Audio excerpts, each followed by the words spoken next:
So we're talking about the culture.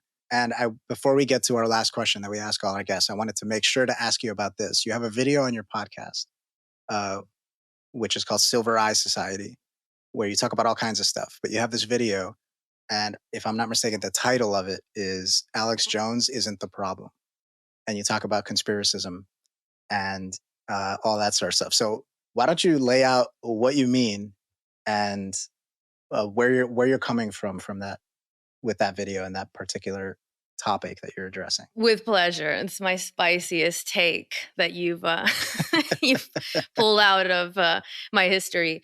So Alex Jones is not the problem. The premise of that that podcast episode, it's based on a film called Alex's War, and essentially it's just a documentary that follows Alex Jones around and tries to explain his life story so you can understand this person, which is an admirable pursuit, and in and of itself is something that I defended in that episode, because it goes against this kind of idea that we hear now a lot, which is like, don't platform someone, and this idea that you should just erase and suppress everything that could have any potential negative implication, which is how you end up living in a literal dictatorship, is that everything is controlled and everything that could possibly cause a problem, we do away with. Well, that's a prison. Like, that's literally prison. So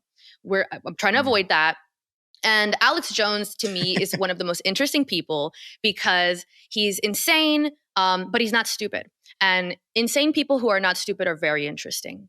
And it's not so much that I don't like watch InfoWars or whatever. I don't really like follow his work or whatever. But I do view him as an important part of American politics, because he is essentially our reviled canary in the coal mine. His freedom to be publicly insane and to say things that are dubious and to criticize government in ways that even the best sci-fi writers could not come up with is a barometer of our culture's tolerance for free speech. And being that most of his career is aimed at critiquing politics, politicians, leaders, not this one incident where he did criticize the Sandy Hook parents, which is what got him into so much trouble, because those are private citizens as opposed to, Bill Gates or whatever. And well, he did more than criticize, I think, which is the problem, right? I think. Yeah, he. My understanding is that he essentially accused them of being crisis actors and the whole thing being false, which right. You can't do that, because it's essentially slander. It's a private citizen that you're levying a legitimate claim against, and so that's the line. That's actually the line of free speech then, and fair enough.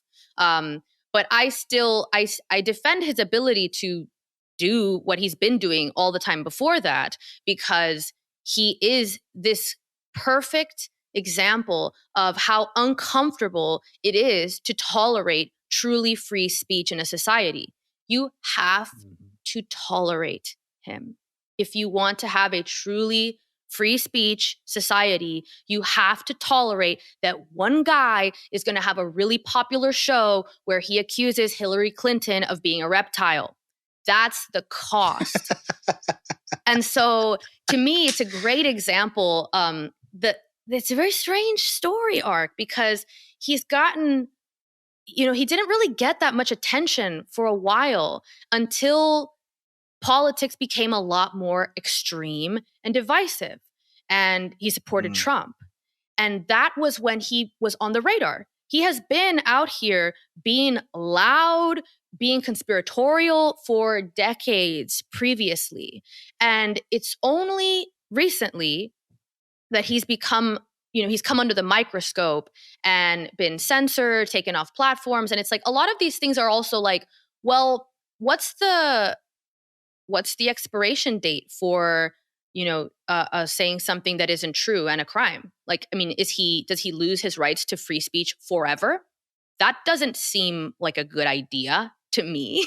So he's a really great, just a wonderful figure for understanding the way speech works in our culture, both politically and at the individual level and on media. And so that episode goes into all of that. Okay.